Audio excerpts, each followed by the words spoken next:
어서오세요. 보험카페 한팀장입니다. 제가 오늘 영상을 통해서 여러분들께 알려드릴 내용은 정말 중요한 두 가지 정보입니다. 큰 키워드에 대해서만 먼저 말씀드리자면 첫 번째, 일정 금액 이상 병원비가 발생했을 때 일정 부분 돌려받을 수 있다라는 내용이고요. 두 번째는 그렇기 때문에 치료받는데 돈이 많이 들지 않을까? 라는 걱정은 전혀 하지 않으셔도 된다 라는 내용을 준비했습니다. 예를 들어 큰 수술을 하게 되었는데 요즘은 병원에 오래 입원할 수가 없으니까 어느 정도 있다가 퇴원하게 되실 건데요. 아무로 큰 수술을 하셨다든지 어르신분들이라면 특히나 걱정하시는 중풍으로 인해 뇌경색이나 뇌출혈로 쓰러지시는 경우가 있거든요. 여기에 또 마비 증상이 오게 됩니다. 이런 경우 일단은 병원 응급실을 통해서 진료를 하고 수술도 하게 되고 처치를 받게 될 건데요. 쓰러지시고 치료받는 과정, 이것도 중요하겠지만 사실 그 이후의 과정도 매우 중요합니다. 근데 많은 분들이 치료와 그 이후의 과정에서 케어를 잘 못하시는 경우가 꽤나 많아요. 그 이유가 뭘까요? 맞습니다. 결국 돈 때문에 치료를 제대로 못 하시는 거예요. 그런 상황들이 벌어지는 게 전 너무나 안타깝습니다. 제대로 치료를 하셔야 본인의 건강도 챙길 수 있고요. 나라 입장에서도 확실하게 재활치료까지 해야 나중에 더 많은 병원비가 발생하지 않을 테니 이게 곧 나라의 입장에서도 도움이 된다고 생각하거든요. 그래서 저는 돈 때문에 치료를 중단하지 말고 이렇게 큰 수술을 하신 경우에는 재활치료까지 꼭 하셔야 된다고 생각합니다. 이를 위해서 오늘 내용을 준비해 봤는데요. 처음에 말씀드린 병원비를 일정 부분 돌려준다. 이 내용이 뭐냐면 바로 본인 부담액 상한제에 대한 내용입니다. 본인 부담액 상한제 또는 본인 부담금 상한제 이렇게 부르는데요. 내는 보험료에 따라서 등급과 금액이 달라집니다. 일부러 기준을 만들어 놓은 거고요. 이 기준에 따라서 본인이 낼 수 있는 한도, 즉 상한선을 딱 정해놨어요. 그래서 그 이상의 돈을 내면 초과한 금액에 대해서는 공단에서 돌려줍니다. 예를 들면 우리가 진료비를 내잖아요. 진료비를 내면 그 안에 급여와 비급여가 있습니다.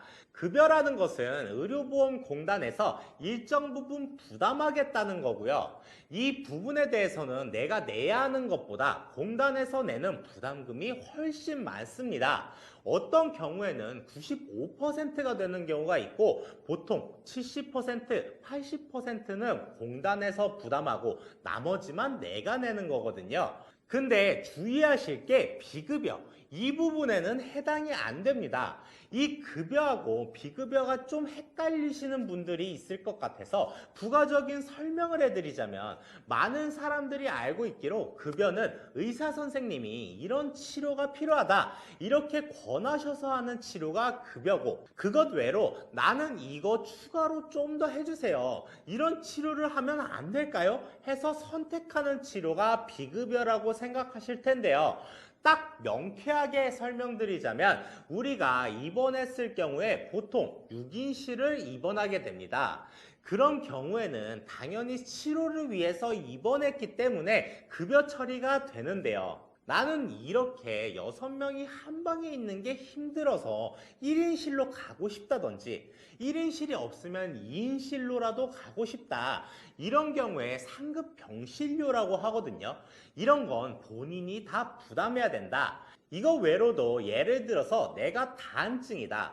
그래서 의사 선생님에게 치료를 좀 받았어요. 근데 어디서 여기다 보톡스를 좀 맞으면 이게 좀 더 괜찮아진다 해서 보톡스를 맞았다든지 이 외로 미용 목적, 다이어트 목적, 그리고 라식이나 라섹 같은 경우는 모두 비급여 대상이라고 보시면 됩니다. 이런 것들을 전부 다 급여로 해주면 어떤 사람이 안 하겠어요? 일부를 국가에서 다 내주는데 이런 건 안 된다는 겁니다. 이런 비급여를 제외한 급여 중에서 공단에서 부담한 금액 말고 내가 부담한 금액을 모두 누적해서 일정 금액이 넘으면 그 금액은 돌려준다.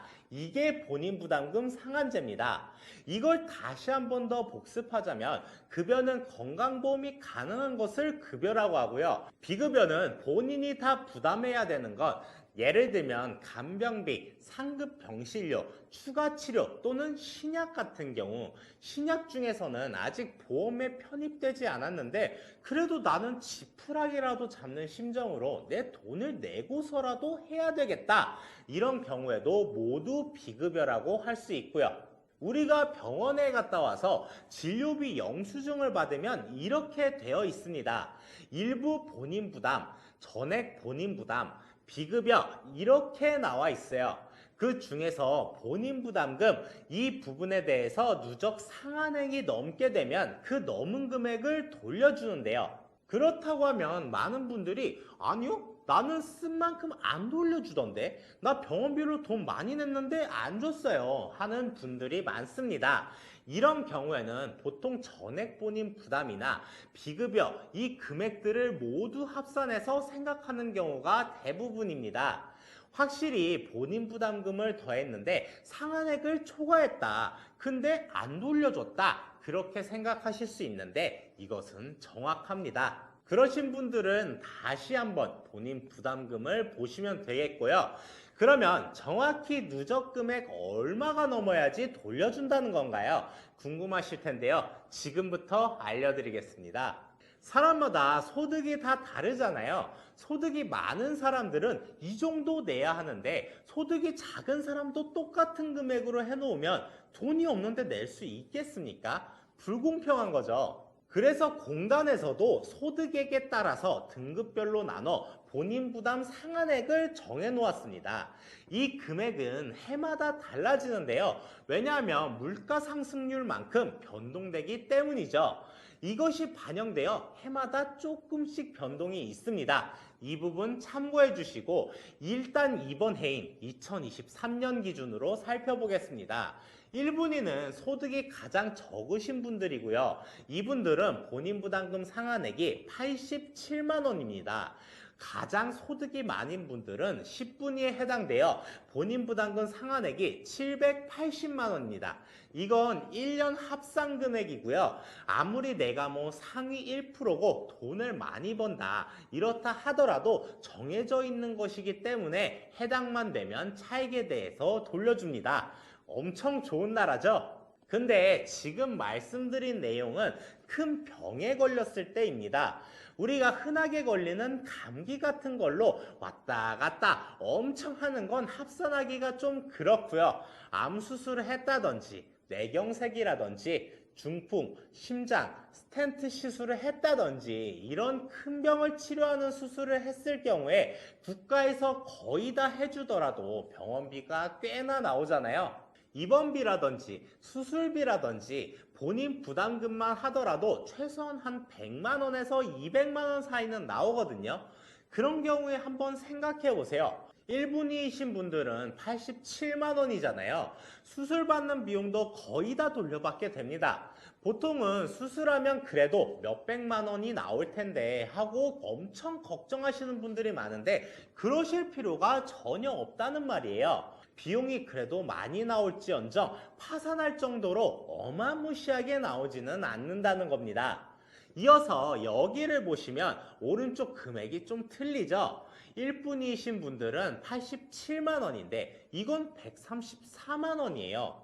이게 뭐냐면 요양병원 입원이 120일을 초과했을 경우 즉 요양병원에 4달 이상 입원하신 경우에는 앞에 있는 87만 원을 적용하는 것이 아니라 이 134만 원을 적용한다는 말입니다. 이건 요양병원에서 재활을 열심히 하다 보면 4달이란 기간에 어느 정도 회복이 된다라는 전제가 좀 깔려 있는 거예요. 이 이상 재활해야 하는 분들도 있겠지만 그런 분들이 아니라면 과잉 진료를 받지 말라는 거죠. 여기에 또 꼼꼼하게 한번 봐보세요. 1분위, 2, 3분위, 4, 5분위, 6, 7분위 여기까지는 이 차이가 크지 않습니다. 근데 8분위부터 보시면 124만 원 차이, 9분위는 149만 원, 10분위는 무려 234만 원 차이예요. 이 부분에서도 저는 합리적이라고 생각하는데 돈도 많으신데 불구하고 780만 원 이상 병원비가 발생하면 돌려주고 요양병원에 4달 이상 입원했다 하더라도 1,014만 원 이상이면 돌려주기 때문에 우리나라 의료보험 제도가 정말 잘 되어 있다고 생각을 합니다.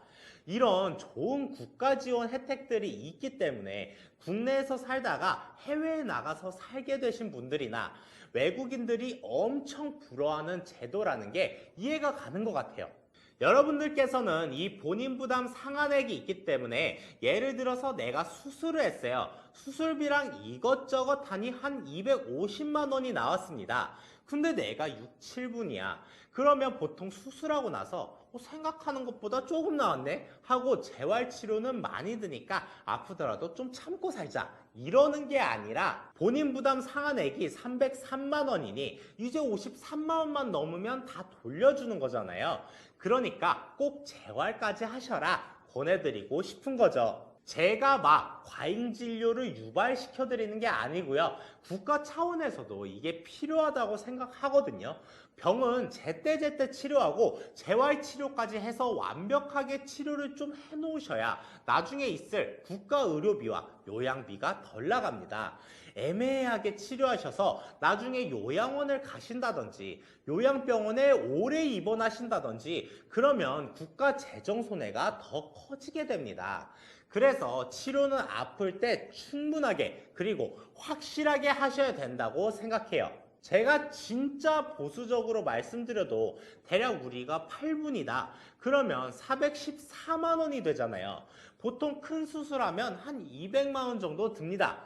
아무리 적게 책정한다 하더라도 한 200 정도는 들 거라고 생각되거든요. 이럴 때 저는 재활병원에 가서 2달 정도는 집중적으로 재활치료를 하는 것을 추천드리고요. 그 다음 요양병원에 가셔도 4달까지는 크게 제한이 없잖아요. 이 정도까지는 치료를 허용하고 있습니다. 더 입원하라고 해도 솔직히 건강한 사람이면 요양병원에 4달 이상 있을 수가 없습니다. 엄청 답답할 거예요. 그러니 충분한 치료를 받으셨으면 좋겠고요. 많이 걱정하시는 중풍 같은 경우 사실 6개월은 입원해야 됩니다. 왜냐하면 몸이 마비되어 있기 때문인데요. 그래서 정부에서도 중풍 이후의 재활치료에 대해선 6개월까지 보험으로 혜택을 줍니다. 보험으로 혜택을 준다는 말이 무슨 말이냐면 간호간병 서비스가 다 포함된다는 말이에요. 대신 이게 아무 때나 되는 건 아니고요. 보통 수술하고 나서 한두 달 이내에는 가셔야 됩니다. 보통 2달로 되어 있어요. 한 1년 있다가 수술 받은 걸로 입원하겠다. 기준이 있기 때문에 그건 안 돼요. 그러니 해당하시는 분들은 이 부분 유념하셔서 꼭 치료 잘 받으시면 좋겠습니다. 오늘 여러분들은 제가 알려드린 내용들을 확실하게 인지하시고 만약에 내가 큰 수술을 했다 그러면 치료비 걱정하지 마시고 재활치료까지 받으셔도 된다 아셨으면 좋겠어요. 참 이게 일반인들이 모두 알고 있었으면 좋은데 대부분의 분들이 아예 모르고 계세요. 그래서 오늘 영상은 지인이나 가족 많은 분들에게 공유해서 좀 알려줬으면 좋겠습니다. 그러면 이어서 궁금한 게 내가 몇 분인지 알고 싶잖아요. 내 분위를 어떻게 하면 알 수 있을까요? 그건 어렵지 않게 본인 스스로 바로 알 수 있는 방법이 있습니다. 내가 내는 건강보험료가 바로 분위인데요. 직장 가입자들은 급여 명세서에 보면 내가 얼마를 내고 있는지 딱 찍혀 있거든요. 지역 가입자 어르신들 같은 경우에는 달달이 오잖아요, 우편으로. 그걸 보시면 내가 내는 건강보험료가 얼마인지 쉽게 알 수 있습니다. 내가 내는 건강보험료가 얼마인지 확인해보고 제가 보여드리는 사진을 참고해 보신다면 내가 몇 분인지 확인할 수 있고요. 이건 건강보험공단에도 나와 있습니다. 그러면 돌려받는 방법에 대해서도 궁금하실 텐데 이것도 바로 알려드릴게요. 크게 두 가지 방식으로 돌려주거든요. 사전급여와 사후급여로 나뉩니다. 좀 어려우실 수도 있어 쉽게 설명드리자면 사전급여는 우리 어르신분들은 신경 쓰지 않으셔도 됩니다. 한 병원에 오래 입원 치료를 하신 경우에는 본인의 부담금은 딱 정해지잖아요. 그 이상은 환자한테 청구하는 것이 아니라 병원에서 직접 공단에게 받는 게 사전급여예요. 이분이 이곳에 쭉 계셨기 때문에 파악이 됐다 이거죠. 여기서 분위 중 가장 큰 액수인 10분위 최대치가 780만 원이잖아요. 분위에 따라서 돌려받는 건 다르겠지만 손해를 볼 수 있으니까 가장 최대치인 780만 원까지 일단 부담을 하고 초과액에 대해서는 공단이 병원에 직접 지급하게 됩니다. 이렇게 공단에서 병원에 직접 지급을 하는 것이 사전급여고요.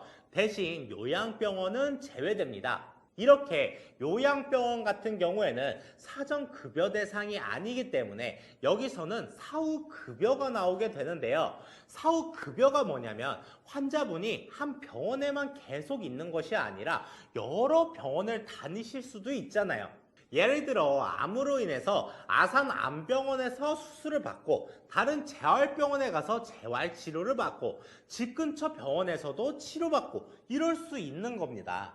이렇게 되면 병원 여러 곳을 돌게 되잖아요.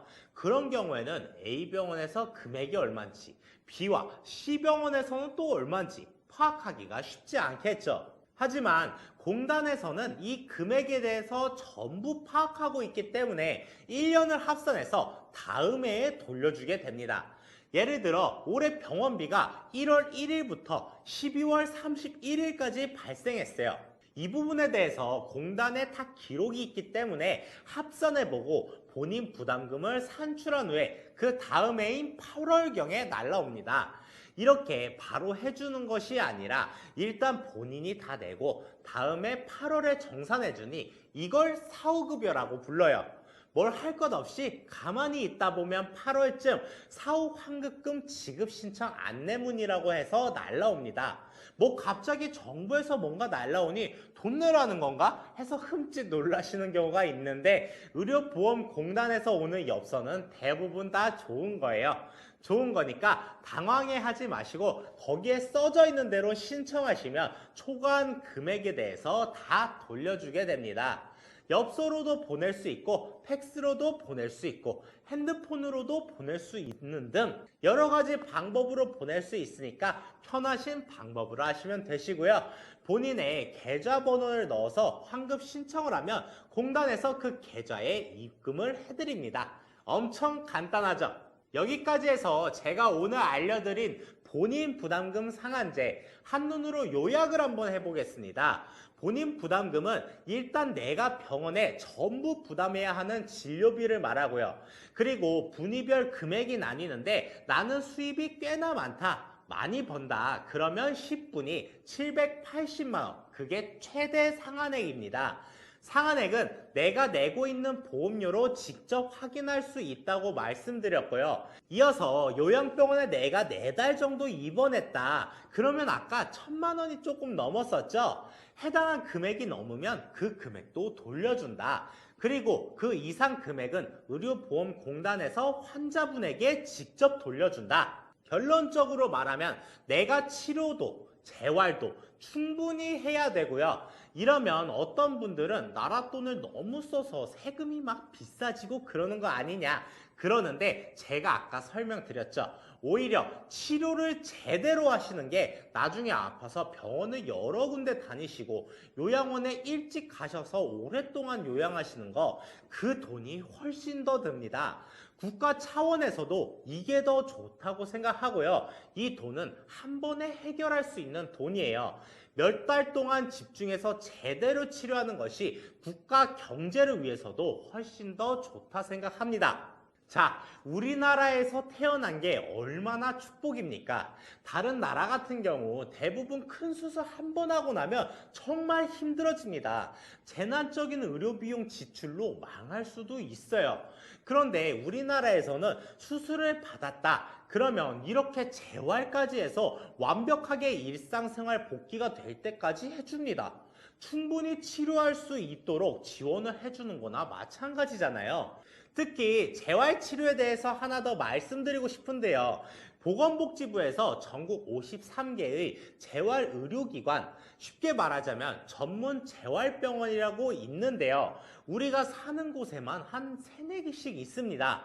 그런데 가서 우리가 치료를 잘 받을 수 있어요. 이런 곳은 재활을 전문적으로 하고 있는 곳이고, 보건복지부에서 인정을 해줬다는 것은 의사, 물리치료사 인원수라든지 실제로 환자들이 어떻게 치료하고 있는지 이런 여러 가지 데이터를 종합해서 객관적인 수치를 뽑아 선정을 하는 거거든요. 일단 국가에서 인정한 곳이니 믿을만 하고, 내가 여기 가면 제대로 된 회복을 할 수 있다, 이렇게 생각하시면 됩니다. 이 병원에는 혜택이 하나 더 있어요. 비사용 증후군이라고 해서 다른 내과 수술을 하고 오랫동안 입원하신 경우에 근육이 소실되어 있잖아요. 그런 경우까지도 재활치료가 가능합니다. 특히 어르신분들은 나중에 몸이 약해지니까 폐렴 같은 질병으로 오래 입원하실 수 있거든요. 폐렴은 치료가 잘 됐는데 입원하는 동안 계속 누워있다 보니까 근육이 싹 빠져서 몸이 쇠약해지는 경우가 많습니다. 이때도 재활 치료를 받을 수 있어요. 여기까지 해서 여러 가지 정보를 알려드렸는데요. 긴 영상 잘 시청해 주셔서 감사합니다. 오늘 중요한 포인트를 잘 체크하셨다면 도움이 많이 되셨을 거라고 생각합니다. 이해가 잘 안 되셨다면 다시 한번 차근차근 보시고요. 오늘 영상이 도움이 되셨다면 구독과 좋아요 꼭 좀 부탁드립니다. 지금까지 보험카페 한팀장이었고요. 다음에도 더 좋은 내용을 가지고 찾아뵙겠습니다. 감사합니다.